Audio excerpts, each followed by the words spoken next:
Hey guys, JAMBOO here and welcome to this Gamerzclass video. In this one, we're going to be looking at 4 very common mistakes that I see a lot when analysing gameplay, and it's something that I can do, you can do, but the more we think about it and try and get these out of our game, the more consistent and more wins that we're going to end up getting long term. So hopefully this helps you. If you can think of any mistakes you make, let me know in the replies to this video, and if you have any questions, please do ask me as well. I hope you'll enjoy this series and it can highlight some of the things we do that hold us back from getting more wins on FIFA.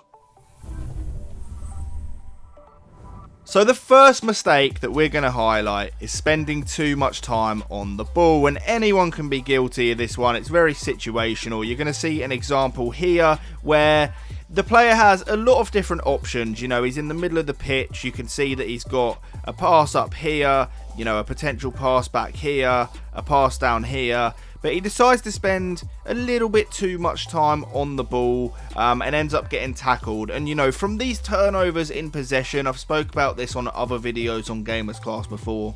One turnover of possession can be the difference between winning and losing a game. If you give your opponent, you know, an easy chance on the ball that they shouldn't have had, he could have gone from this chance and just scored, and that can be the difference. So just making sure that you're not giving the ball away by holding on too long, you know, is something that is very, very important in FIFA. There's another example of it here. He's got the ball in the middle again. What I like to do in these situations to make sure that I'm not dwelling on the ball and pick out an option is, first things first, just try and look for the more simple passes. So you've got one here, you know, you've got a player down here, but I use the radar quite a lot, and that just lets me know the space on the pitch. So if I was him here, I would see that I've got a player right down here at the bottom, and that would allow me to do a long pass to get rid of it and make sure that this doesn't happen. You can see he holds on to the ball and ends up getting tackled.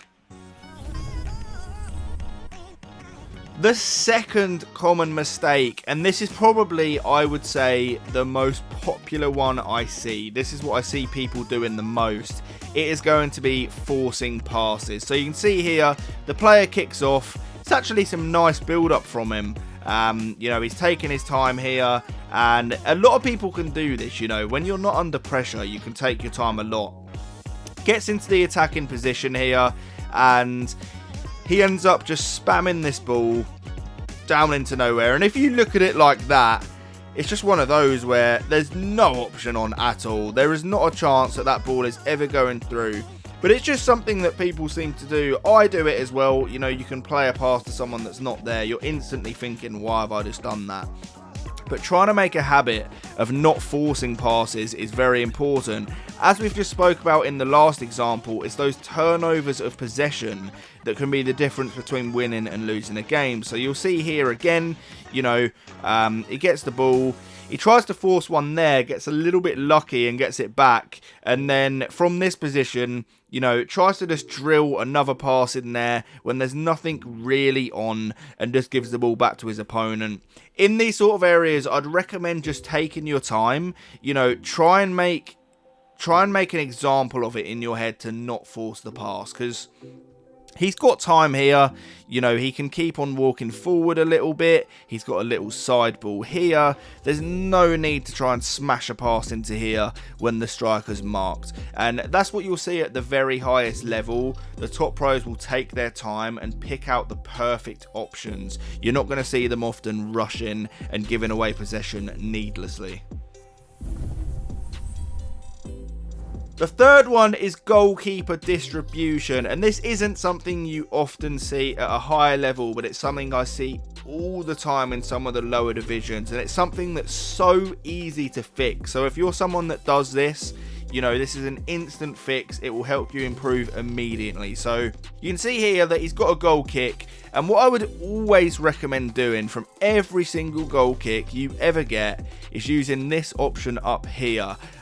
Call for your second player, R1 or RB on Xbox, and what that's going to do is it's going to make all your players just come closer to you and give you a short option to pass. What happens if you just lump the ball forward like he's going to do here? You're leaving it up to complete RNG as to whether you win the header, and in this situation he doesn't, and it's just giving your opponent the ball for free. If you use the tactic I just said where you're calling your players short, you will literally never lose the ball. Yes, your opponent can apply pressure on you, but you've got the ball at your feet and it's then up to you. You're not relying on winning a header. So you can see his opponent, you know, he gets into a good position all from that. And it's again, as we've spoke about, turnovers of possession. So you can see another one here. He has the ball in his opponent's hands. He has the ball in his goalkeeper's hand, sorry. And if you're ever in this position, just take your time. Your team, what they tend to do is as soon as your goalkeeper gets the ball in his hand, they slowly all start moving out of the box. And that's the exact same for your opponent's team. They're going to move out as well. So what you can do is when there's a little bit of space, you can press triangle or Y, and that is going to drop the ball to your goalkeeper's feet. From there, you can just pick out a simple pass. What he does here again is boot the ball, and it is literally just giving his opponent the ball back for free, and you never want to do that. So lesson for this one, whenever you've got the ball with your goalkeeper, always look for the short pass.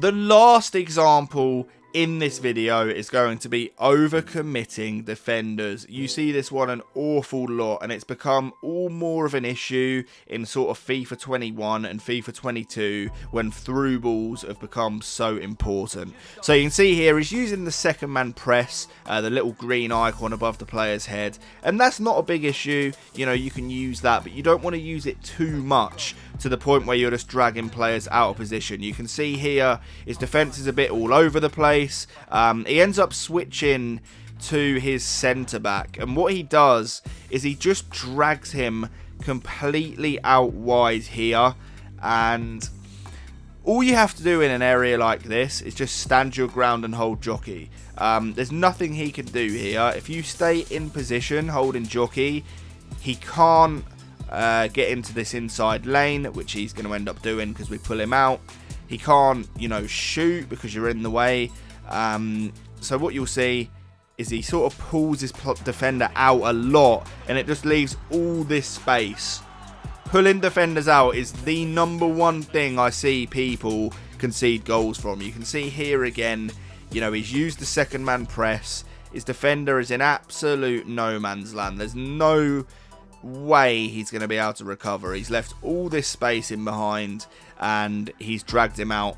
What I've said before is if you are going to drag your defenders out, you have to make sure the ball is there and you win it. Because if you don't, especially against top players, you're going to find this happen. Just all the space in the world, all the time in the world, and you're just not going to be able to recover from there. Make sure that you're just not pulling them out recklessly. You're able to control them yourself, hold jockey, but the moment you pull them out of position, you're going to get punished. So there's one goal from it. And then this is the even bigger example. You know, he's got his two centre-backs in place. He uses the second man press, which completely pushes him up the pitch and drags him out. And then his opponent has got all the time in the world to go on the counter-attack, uncontested. And then he ends up in like a 3-on-1 situation here. You're just never going to stop that against a top player. And then that is game over. So these have been 4 common mistakes. If you guys want to see more of these, please do let me know in the comments. Let me know if there's any mistakes you can think you make, and I'll highlight them in a video as well. But I really appreciate you guys watching. Thank you so much. I'll reply to any questions, anything like that, on the Gamerzclass site and in the Discord, so make sure you do get involved. But thank you for watching, guys. I'll catch you on the next one, and peace.